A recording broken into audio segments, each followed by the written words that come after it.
어느 날 문득 눈을 떴는데 아무 일도 하고 싶지 않은 날이 있습니다. 해야 할 일들은 산더미처럼 쌓여 있고 머리로는 움직여야 한다고 아는데 몸은 이상하게도 따라주질 않죠.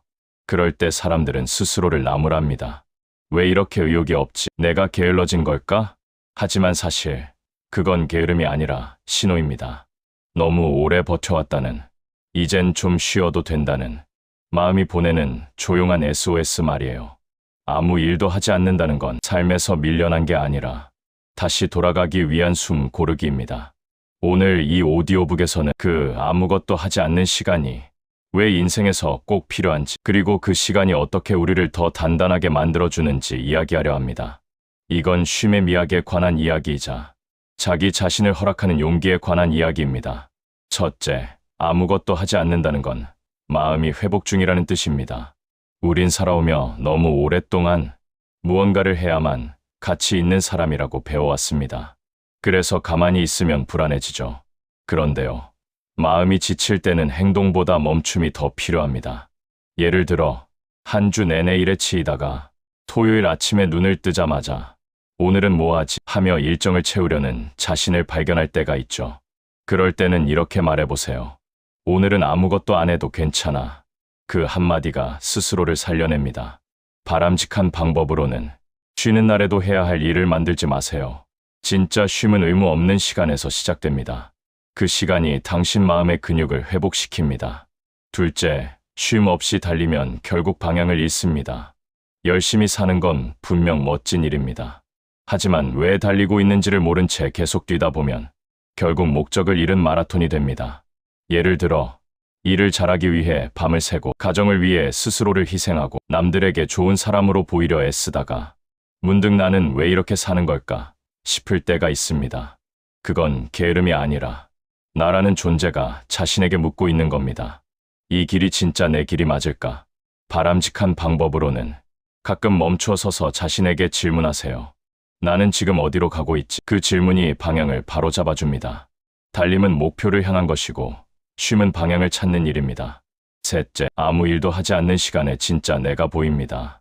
하루 종일 사람들과 대화하고 정보를 보고 SNS를 넘기며 살다 보면 내 마음의 소리를 들을 틈이 없습니다. 하지만 조용한 시간 속에서는 내 안의 목소리가 선명해집니다. 예를 들어, 카페 구석 창가에 혼자 앉아 따뜻한 차 한 잔을 마시며 창밖을 바라보다 보면 문득 이런 생각이 들죠. 내가 이렇게까지 열심히 살 필요가 있을까? 요즘에 나는 행복한가? 그 질문이 불편하더라도 그게 바로 나를 회복시키는 시작점입니다. 바람직한 방법으로는 하루 10분이라도 스스로와 대화하는 시간을 만들어 보세요. 조용히 앉아 숨을 고르고 마음이 어디를 향하고 있는지 느껴보세요. 그 고요 속에서 당신의 진짜 얼굴이 보입니다. 넷째, 마음도 숨을 쉬어야 합니다. 몸은 숨을 쉬지 않으면 곧바로 위험해지지만 마음은 천천히 무너집니다. 그래서 더 무섭죠. 예를 들어, 마음이 숨 쉴 틈이 없을 때 별일 아닌 일에도 예민해지고 사소한 말에도 상처를 받습니다. 그건 당신이 약해서가 아니라 마음의 산소가 부족하기 때문이에요. 바람직한 방법으로는 일하는 중간에도 마음의 호흡 시간을 만들어 보세요. 1분이라도 좋습니다. 눈을 감고 크게 들이쉬고 내쉬는 것만으로도 마음이 한결 가벼워집니다. 쉼은 마음의 숨입니다. 다섯째, 게으름이 아니라 회복의 과정입니다. 많은 사람들이 쉬면 불안하다고 말합니다. 그건 사회가 우리에게 끊임없이 움직여야 한다는 강박을 심어줬기 때문이에요.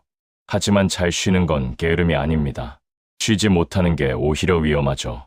예를 들어, 열심히 일한 뒤에 하루를 통째로 누워보낸 날, 그게 게으름이 아니라 몸과 마음이 이제 그만 쉬자 라고 말하는 겁니다.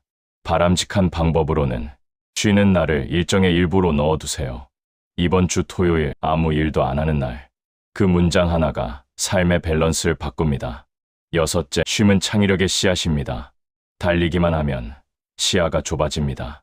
멈춰야 비로소 넓게 보이죠. 예를 들어, 좋은 아이디어나 결정은 일할 때보다 샤워 중이나 산책할 때 떠오르곤 하죠. 그건 뇌가 멈춤 속에서 새로운 연결을 만들어내기 때문이에요. 바람직한 방법으로는 일상 속 짧은 멈춤을 의식적으로 만들어 보세요.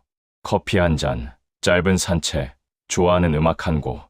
그 몇 분이 인생의 전환점을 만들어 줄지도 모릅니다. 일곱째, 쉼이 있어야 관계도 따뜻해집니다. 지친 마음으로는 사람을 따뜻하게 대할 수 없습니다. 예를 들어 아무리 사랑하는 가족이라도 마음이 지쳐 있으면 작은 말에도 서운해지고 사소한 일에도 쉽게 예민해집니다. 그럴 땐 억지로 대화하려 하지 말고 조용히 자신에게 시간을 주세요. 오늘은 나한테 집중하는 날이야. 그 잠깐의 휴식 관계를 다시 부드럽게 만들어줍니다. 쉼은 인간관계의 온도를 회복시키는 시간이에요. 여덟째, 멈춤은 생각을 정리하게 만듭니다. 우린 너무 많은 일을 하며 살아갑니다. 그래서 생각이 엉켜버릴 때가 있죠. 하지만 멈춰서면 그 실타래가 하나씩 풀립니다. 예를 들어 걷기 명상이나 밤 산책을 하다 보면 복잡했던 문제가 조금씩 단순해지는 걸 느낍니다. 그건 멈춤이 뇌를 정리시켜주기 때문이에요.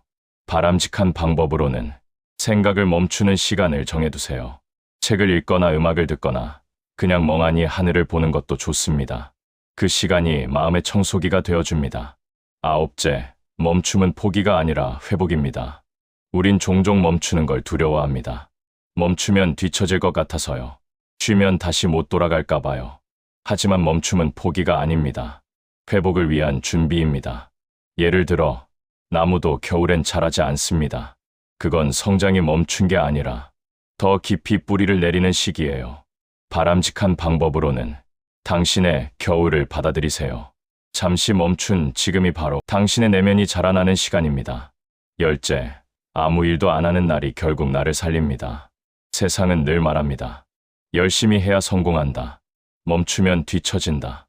하지만 정작 우리를 살게 하는 건 그 반대의 순간이에요. 예를 들어 모든 걸 내려놓고 조용히 커튼을 친 날. 그게 마음의 가장 깊은 회복이 되는 순간입니다. 그날 아무 일도 안 해도 그건 내가 나를 살리고 있는 날이에요. 바람직한 방법으로는 스스로에게 이렇게 말해보세요. 오늘은 나를 위한 휴일이야. 그 한마디가 당신의 마음을 지켜주는 방패가 됩니다. 쉼 없이 달리면 마음이 먼저 지칩니다. 그래서 아무 일도 안 하고 싶은 날이 필요합니다. 그건 나태함이 아니라 다시 시작하기 위한 준비예요. 오늘 이야기의 핵심은 이것입니다. 멈춤은 약함이 아니라 용기다. 쉼 없이 달리면 결국 마음이 무너진다.